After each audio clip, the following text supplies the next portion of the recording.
কোনো একটি মানুষের নিরাপত্তা দিতে পারতেছে না।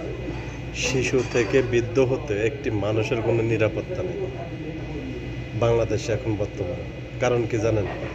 অবৈধ সরকার, অনির্বাচিত সরকার, একজন সুদখোর, যার ভিতরে কোনো মানসিকতা নাই, যে কখনো আল্লাহ রসুলকে ভয় করে না, সে কখনো মানুষকে ভয় করতে পারে না।